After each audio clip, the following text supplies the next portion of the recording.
Persecución, tortura, cárcel y la muerte fue lo que el pueblo de Dios sufrió como resultado de obedecer a Dios antes que a los hombres, bajo la mano de los emperadores romanos. Esos hombres y mujeres que entregaron su corazón a un hombre llamado Jesús de Nazaret, que había muerto en la cruz del Calvario por amor a nosotros, para darnos perdón y vida eterna. Y por ese amor, estos hombres estuvieron dispuestos a sufrirlo todo. Jesús lo había profetizado. El hermano entregará a la muerte al hermano, el padre al hijo, y los hijos se levantarán contra los padres y los harán morir, y seréis aborrecidos de todos por causa de mi nombre. Mas el que persevere hasta el fin, éste será salvo. El discípulo amado profetizó diciendo: no temas en nada lo que vas a padecer. He aquí, el diablo echará a algunos de vosotros en la cárcel, para que seáis probados, y tendréis tribulación por 10 días. Sé fiel hasta la muerte, y yo te daré la corona de la vida. Estas persecuciones y esta muerte que se había profetizado empezó con el emperador romano Domiciano en el año 81. El segundo emperador fue Trajano, el tercero Adriano, el cuarto Marco Aurelio, el quinto Séptimo Severo, el sexto Maximino, el décimo Decio, el octavo Valeriano, el noveno Aureliano y el 10º Diocleciano. Acerca de la persecución de Diocleciano, Wikipedia dice: la persecución de Diocleciano, también llamado la Gran Persecución, fue la última y quizás la más sangrienta persecución a los cristianos en el Imperio Romano. Un pueblo recién convertido sufrió persecución, muerte por amor a Jesús. Estas persecuciones duraron hasta el año 313, cuando Constantino tuvo una visión antes de la batalla del puente Milvio. Según la vida de Constantino de Eusebio, el emperador Constantino vio una visión.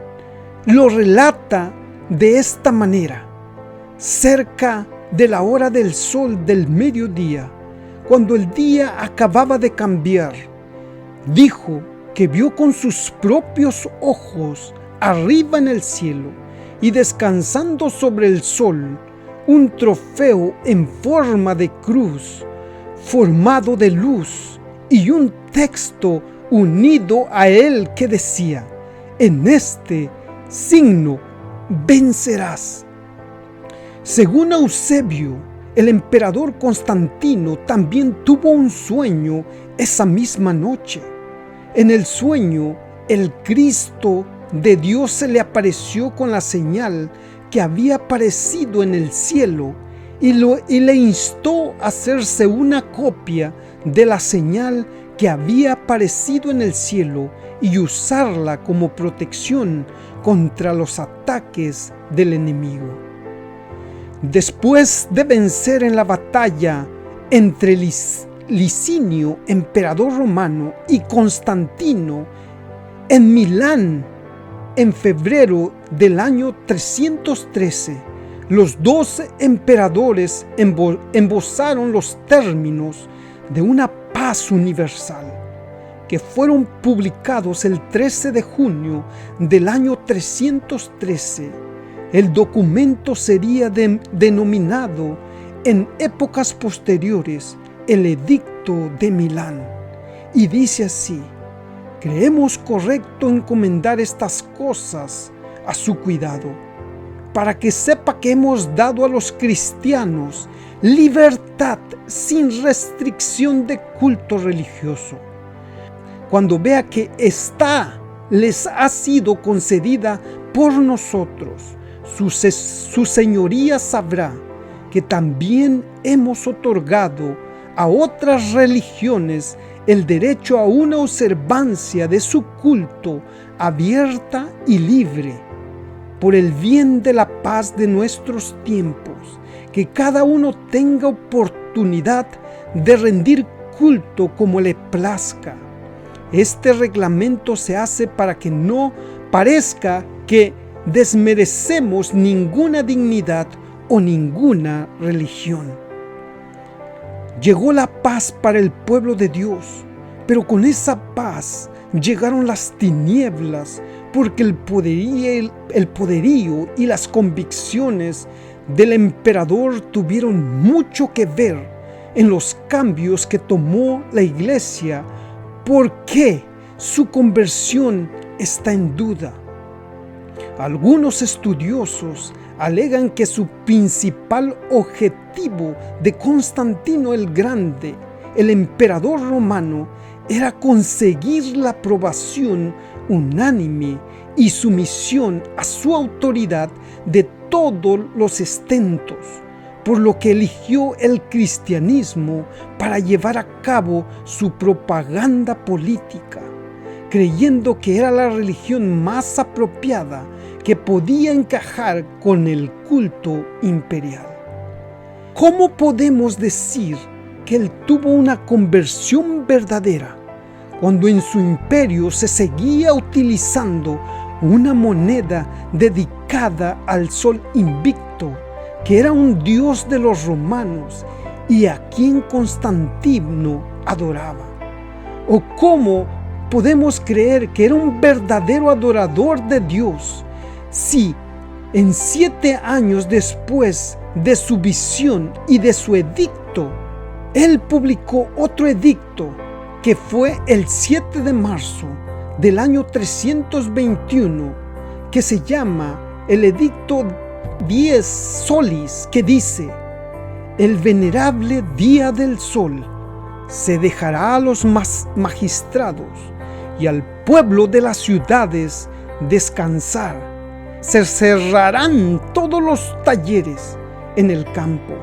Las personas ligadas a la agricultura podrán voluntariamente y legítimamente continuar sus labores, pues con frecuencia sucede que el día siguiente no es el adecuado para sembrar o plantar viñas, pues se teme que por dejar pasar el momento propicio para tales operaciones se perderá el favor del cielo. 7 años después de su conversión, Constantino le llama el venerable día del sol y manda que se descanse el día del domingo, porque la iglesia se quería distinguir de los judíos que eran odiados por el imperio romano. Respecto a esto, está escrito: el año 135 trajo cambios radicales para el mundo judío. El emperador romano Adriano terminó de aplastar la segunda sublevación de los judíos, acaudillada por Barboquebeba en el año 132 y 135. Jerusalén se convirtió en una colonia romana. Los judíos, incluidos los judeocristianos, fueron expulsados del país. Adriano promulgó una serie de disposiciones prohibiendo la práctica del judaísmo y en particular la observancia del sábado. en todo el imperio. Esta represión antijudía favoreció la aparición de un género de literatura cristiana contra los judíos, en la que se quería dejar constancia de la separación y condena del judaísmo. Se condenaba principalmente las costumbres más características de los judíos, tales como la circuncisión y la observancia del sábado. Existen indicios interesantes de que la observancia del domingo empezó a introducirse en estas circunstancias como un esfuerzo del cristianismo por dejar claro ante Roma su independencia del judaísmo. Mira lo que dice algunas citas antiguas. Celebremos esta reunión general el día del sol, por ser el día primero en que Dios, transformando las tinieblas y la materia, hizo el mundo, y el día también en que Jesucristo, nuestro Salvador, resucitó de entre los muertos. El historiador Eusebio, en el siglo IV, habla acerca de este cambio. Todas las cosas que se debían hacer en sábado, nosotros hemos transferido para hacerlas en domingo, como más apropiadas para hacer en él, porque él es el premiante y primero en dignidad, y más honorable que el sábado judaico. El cambio de la observancia del sábado al domingo fue lento, paulatino. Primero se comenzó con la justificación de la observancia del domingo, como vimos en esta cita anterior. En el siglo IV se eleva aún más la categoría del domingo y se comienza a menoscabar el sábado. Hasta ese momento, ambos, el sábado y el domingo, eran observados simultáneamente. Pero en el año 364 después de Cristo se escribe el Canon 29, que fue publicado en el Concilio de la Odisea, donde dice: los cristianos no deben judaizar ni estar ociosos en sábado, sino deben trabajar en ese día. Al contrario, deben honrar el domingo y abstenerse en cuanto sea posible en su calidad de cristianos. Debe trabajarse en ese día. Si persistieren en judaizar, sean anatemas en el nombre de Cristo. Comenzó siendo una forma de querer diferenciarse de los judíos, cristianos o no, y acabó siendo un canon sin bases bíblicas, llevado adelante por el odio y la tradición de los romanos. Como lo reconoce la Iglesia Católica, la responsabilidad de haber cambiado la observancia del sábado por el primer domingo de la semana. Mira lo que dice: agradó a la Iglesia de Dios cambiar el culto y la celebración del día del sábado por el domingo. Fue por decisión de un concilio y no por un mandato bíblico, por lo que se cambió el día del culto, el día de adoración. En el Catecismo de la Iglesia Católica se cita: el mandamiento de la Iglesia determina y precisa la ley del Señor. El domingo y las demás fiestas de precepto, los fieles tienen obligación de participar en la misa. Además, en otro lugar se cita: El domingo y las demás fiestas de precepto, los fieles tienen obligación de participar en la misa y se abstendrán además de aquellos trabajos y actividades que impidan dar culto a Dios, gozar de la alegría propia del día del Señor o disfrutar del debido descanso de la mente y del cuerpo. La Biblia había profetizado que se levantaría un poder en la tierra que intentaría cambiar la ley de Dios. Segunda de Tesalonicenses capítulo 2 dice: nadie os engañe en ninguna manera, porque no vendrá sin que antes venga la apostasía, se manifieste el hombre de pecado, el hijo de perdición, el cual se opone y se levanta en contra de todo lo que se llama Dios o es objeto de culto, tanto que se sienta en el templo de Dios como Dios, haciéndose pasar por Dios. Solo alguien igual o superior a Dios podría cambiar algo que Dios mismo había establecido, por lo que quien ha hecho ese cambio se sitúa a la altura de Dios y curiosamente en nombre de Dios.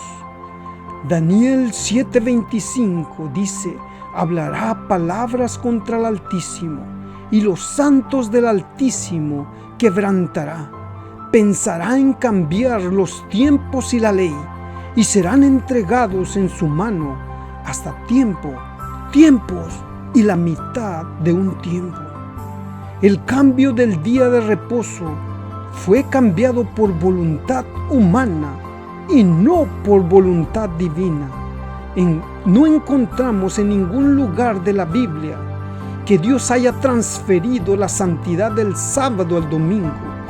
Y cada uno de nosotros tenemos que decidir, como Pedro y Juan. Respondiendo Pedro y los discípulos dijeron: es necesario obedecer a Dios antes que a los hombres. Dios te bendiga, querido hermano.